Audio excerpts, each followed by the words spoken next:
সাহিত্যিক সুনীল গঙ্গোপাধ্যায় তার অর্ধেক জীবন উপন্যাসে লিখেছেন, ব্রিটিশ বিরোধী আন্দোলনের সময় হিন্দু নেতারা মুসলমানদের মধ্য থেকে জাতীয়তাবাদী নায়ক খোঁজার জন্য তৎপর হয়ে উঠেছিলেন। তাড়াহুড়ো করে তারা সিরাজউদ্দৌলার মতো একজন দুর্বল, অপরিণামদর্শী, দুশ্চরিত্র ও নিষ্ঠুর যুবককে বাংলার জাতীয়তাবাদী নায়ক হিসেবে বেছে নিয়েছিলেন। রাজনৈতিক নেতাদের ইচ্ছে অনুসারে নাট্যকারেরা সিরাজউদ্দৌলার চরিত্রকে গড়ে তোলেন এক রোমান্টিক, আদর্শবাদী হিন্দু মুসলমানের সমন্বয়ক হিসেবে। বন্ধুরা, আজকের ভিডিওতে আমি নবাব সিরাজউদ্দৌলার চরিত্রের অন্ধকার দিকে আলোকপাত করব। নবাব সিরাজউদ্দৌলার সমকালীন লেখক, সাহিত্যিক ও ঐতিহাসিকদের মতামতের উপর এই ভিডিও তৈরি করা হয়েছে। আমার কোনো প্রকার ব্যক্তিগত মতামত এখানে নেই। নাটক সিনেমার বদৌলতে নবাব সিরাজউদ্দৌলা বাঙালি জাতীয়তাবাদের মহানায়ক রূপে প্রতিষ্ঠিত হয়ে আছেন, কিন্তু মহানায়ক হওয়ার কোনো চারিত্রিক যোগ্যতা বা গুণাবলী কি নবাব সিরাজউদ্দৌলার আদৌ ছিল? নবাব সিরাজউদ্দৌলার সমকালীন মুসলমান সাহিত্যিকদের লেখা ইতিহাস থেকে জানা যায়, তরুণ সিরাজ ছিলেন ইন্দ্রিয়পরায়ণ, মদ্যপানকারী মাতাল, নারীলোভী, উচ্ছৃঙ্খল ও বেয়াদব। সিরাজউদ্দৌলার নবাব হওয়ার সম্ভাবনায় সাধারণ মানুষ থেকে উচ্চ শ্রেণীর মানুষ সবাই ভয়ে সন্ত্রস্ত হয়েছিলেন। মুসলমান ঐতিহাসিকদের মধ্যে শিয়ার উল মুতাক্ষিরিনের লেখক গোলাম হোসেন খান নবাব সিরাজউদ্দৌলার দুশ্চরিত্রের নিন্দায় সব থেকে বেশি সরব হয়েছিলেন। সিরাজকে তিনি অজ্ঞ অর্বাচীন যুবক বলে আখ্যায়িত করেছিলেন, যে কিনা ন্যায় অন্যায়ের বা পাপ পুণ্যের পার্থক্য করেন না। ঐতিহাসিক গোলাম হোসেন সিরাজকে দয়ামায়াহীন, রূঢ়ভাষী, হৃদয়হীন, অহংকারী, দুশ্চরিত্র ও আধিপত্যকামী বিশেষণে আখ্যায়িত করেছেন। ফার্সি ভাষায় রচিত রিয়াজ উস সালাতিনের লেখক গোলাম হোসেনও তার গ্রন্থে সিরাজের স্বভাব চরিত্রের তীব্র সমালোচনা করেছেন। তার মতে সিরাজ ছিলেন অত্যন্ত বদমেজাজি ও রূঢ়ভাষী। সিরাজ নাকি অভিজাত ব্যক্তি ও সেনাপতিদের ব্যঙ্গ বিদ্রুপ করতেন। মুসলমান ঐতিহাসিকদের লেখা থেকে জানা যায়, সিরাজ এবং তার বন্ধুরা সুন্দরী নারীদের বলপূর্বক হরণ করত, কিন্তু সিরাজের মাতামহ নবাব আলীবর্দী খান সিরাজের অপরাধ দেখেও না দেখার ভান করতেন। দাদু আলীবর্দী খানের আশ্রয় প্রশ্রয়ে সিরাজ হয়েছিল উচ্ছৃঙ্খল। নবাব সিরাজউদ্দৌলার চারিত্রিক বৈশিষ্ট্য নিয়ে বিশ্বাসযোগ্য সমালোচনা করেছেন সিরাজের বন্ধু প্রতিম কাশিমবাজার ফরাসি কুঠি এর অধ্যক্ষ মসিয়ে জ্যাল দালোরিস। তিনি 1756 থেকে 57 সালে চন্দননগরে ফরাসি কুঠিতে কর্মরত ছিলেন। মসিয়ে জ্যাল 1763 সালে লিখেছেন, কোন ব্যক্তির কুখ্যাতি সিরাজের থেকে বেশি হতে পারে এটা অকল্পনীয়। সিরাজ ছিল ইন্দ্রিয়পরায়ণ ও নিষ্ঠুর। মসিয়ে জ্যাল আরো বলেছেন, সিরাজের চেলারা স্নানরত হিন্দু মেয়েদের তুলে নিয়ে যেত সিরাজের মনোরঞ্জন করার জন্য। এই যুবকের আরেকটি কৌতুক হচ্ছে বজ্রার আঘাতে গঙ্গায় যাত্রীবাহী নৌকা ডুবিয়ে দেয়া। সিরাজের বজ্রার আঘাতে অনেক যাত্রীবাহী নৌকাডুবি এবং অগণিত মানুষের সলিল সমাধি হয়েছে। ইংরেজ কুঠিয়াল লিউক স্ক্রাপটন লিখেছেন, সিরাজ সর্বদা লাম্পট্য ও অতিরিক্ত মদ্যপানে ডুবে থাকতেন।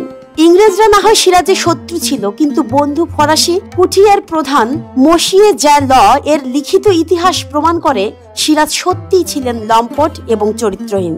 মহারাজা কৃষ্ণচন্দ্র রায়স্য চরিত্রাং এ রাজীবলোচন মুখোপাধ্যায় লিখেছেন, সিরাজউদ্দৌলা নানা রকমের দৌরাত্ম্য আরম্ভ করিলে নদী দিয়া নৌকা যায়, সেই নৌকা ডুবাইয়া মনুষ্য সকল ডুবে মরে, সিরাজ চাহিয়া দেখে। যাহার আলোয়ে পরমা সুন্দরী কন্যা আছে, সিরাজ ও তার দলবল জোর করিয়া সেই কন্যাকে হরণ করে।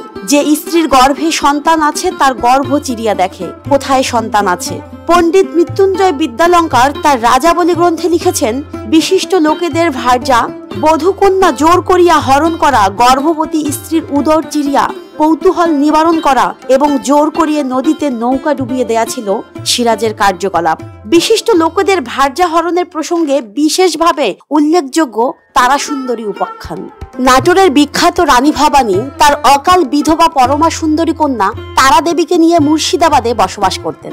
একদিন বজ্রার ছাদ থেকে সিরাজ তারা সুন্দরী দেবীকে দেখতে পেলেন। সিরাজ তার অনুগত সৈন্যদের নির্দেশ দিলেন তারা সুন্দরী দেবীকে বাড়ি থেকে তুলে আনতে। অবশেষে রানী ভবানীর অনুগত 100 জন ত্রিশূলধারী সন্ন্যাসী বিধবা তারা সুন্দরী দেবীকে রক্ষা করেন এবং সিরাজের সৈন্যদের পরাজিত করেন।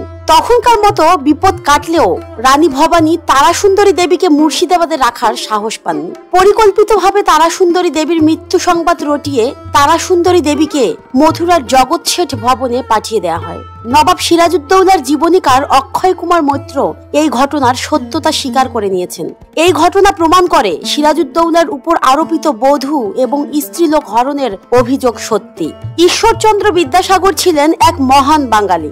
তার রচনায় কারো বিরুদ্ধে খুব একটা নেতিবাচক মন্তব্য চোখে পড়ে না। ঈশ্বরচন্দ্র বিদ্যাসাগর বিরচিত বাঙ্গালার ইতিহাস দ্বিতীয় ভাগ গ্রন্থে নবাব সিরাজউদ্দৌলার চারিত্রিক কুপ্রবৃত্তি উল্লেখ করেছেন। বিদ্যাসাগর বলেছেন, সিরাজউদ্দৌলা ছিলেন একজন নির্বোধ, নৃশংস, অবিমৃষ্যকারী এবং নারীর সতীত্ব লুণ্ঠনকারী।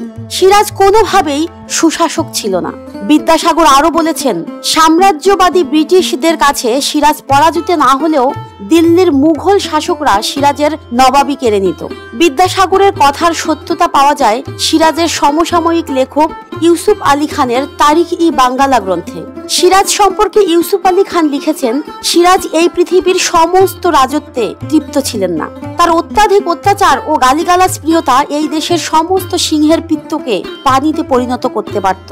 জ্ঞানকোষ বাংলাপিডিয়ারও মতামত, নবাব হওয়ার পূর্বে সিরাজ ছিল অসংযত ও উদ্ধত। তাছাড়া ধারণা করা যায় সিরাজ অত্যন্ত অবিবেচক এবং নির্বোধ, কারণ সিরাজউদ্দৌলা আগে থেকেই জানতেন মীর জাফর তার বিরুদ্ধে ষড়যন্ত্র করছে। তাহলে মীর জাফরের কথায় কিভাবে নবাব যুদ্ধ বন্ধ করে দিলেন? যাই হোক, সিরাজের সমকালীন ঐতিহাসিকদের রচিত ইতিহাস, বিশেষ করে ফরাসি কাশিম বাজার কুঠির এর অধ্যক্ষ মসিয়ে জ্যাল দা লরিস্টের লিখিত ইতিহাসের উপর ভিত্তি করে বলা যায়, নবাব সিরাজউদ্দৌলা কোনোভাবেই বাঙালি জাতীয়তাবাদের নায়ক হতে পারেন না। আমাদের আজকের ভিডিওর সমাপ্তি এখানেই। সাথে থাকার জন্য ধন্যবাদ সবাইকে।